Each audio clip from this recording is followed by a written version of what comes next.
What if Brexit was football? Which team would win? Which team would lose? And more importantly, who would you support?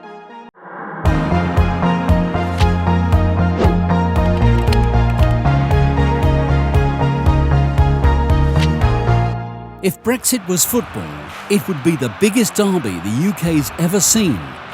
Derby games often provoke the emotional, cultural and historical backgrounds of the two teams, not quite unlike Brexit. Genuine competitiveness makes the comparisons to Brexit even more striking.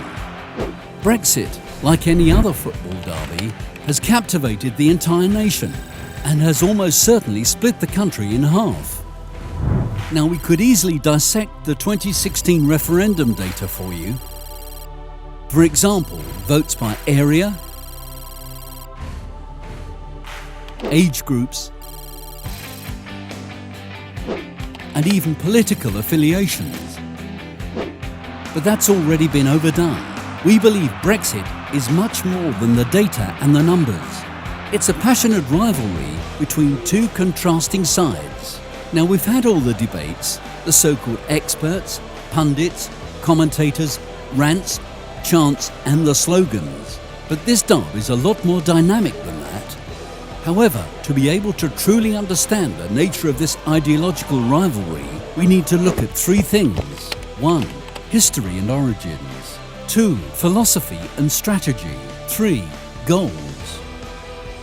This rivalry goes all the way back to the 70s, and Remain United have enjoyed all the glory ever since, holding the title of the biggest club. But they have seemed to have gotten used to not having any rivals or real competition. Over the last 40 years, Euroscepticism has been growing, and the benefits of being in the EU have only made sense for fewer and fewer people. On the 23rd of June 2016, everything changed, and in one of the biggest shocks to mainstream media, the establishment and the EU itself, the UK decided to leave, turning Euroscepticism from a small-time underdog Sunday League team into a worthy contender. Patriotism was no longer reserved for World Cups. The UK finally had a day in which its independence will forever be remembered. While both boardrooms faced fines for unclaimed expenses, this is not the only reason for shocking performances on the pitch.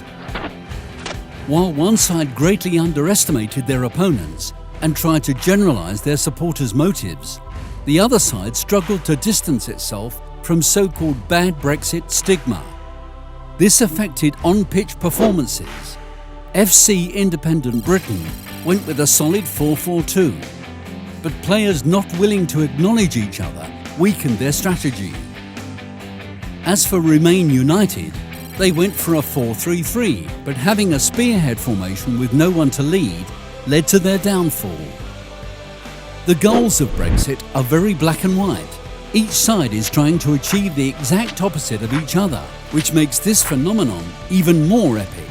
And just like football, there's no feeling quite like a victory in a derby match against your nearest and most hated opponents. This battle over contrasting styles has been going on for more than 3 years and seems never-ending. This was not an easy video to make, as even here at Hypoethical, we have leavers until they die and remainers until the end. The way we settled our differences is through Brexit fantasy, our Brexit starting 11. While we never entirely agreed on this, what we could agree on is that Brexit wouldn't be the same without these characters. Disagree? Let us know your starting 11 in the comments below. Brexit hasn't been the prettiest of games at times, from biased commentary and aggressive lobbying to fear-mongering and evil chanting.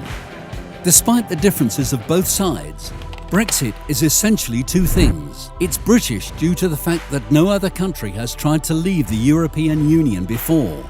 And it's beautiful because so many discussions and disputes on policies and legislations have been reduced to one question: in or out.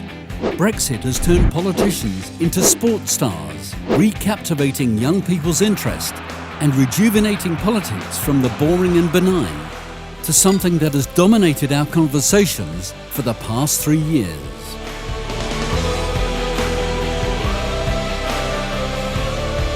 Thank you for checking out the channel. Feel free to like and comment on the video. Don't forget to subscribe and hit the bell for even more hypoethical questions.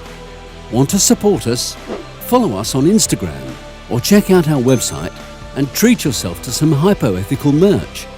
If you want to show us even more love, consider supporting us on Patreon. Links in the description below. We appreciate all your help. If you enjoyed this video, why not check out the rest of our channel?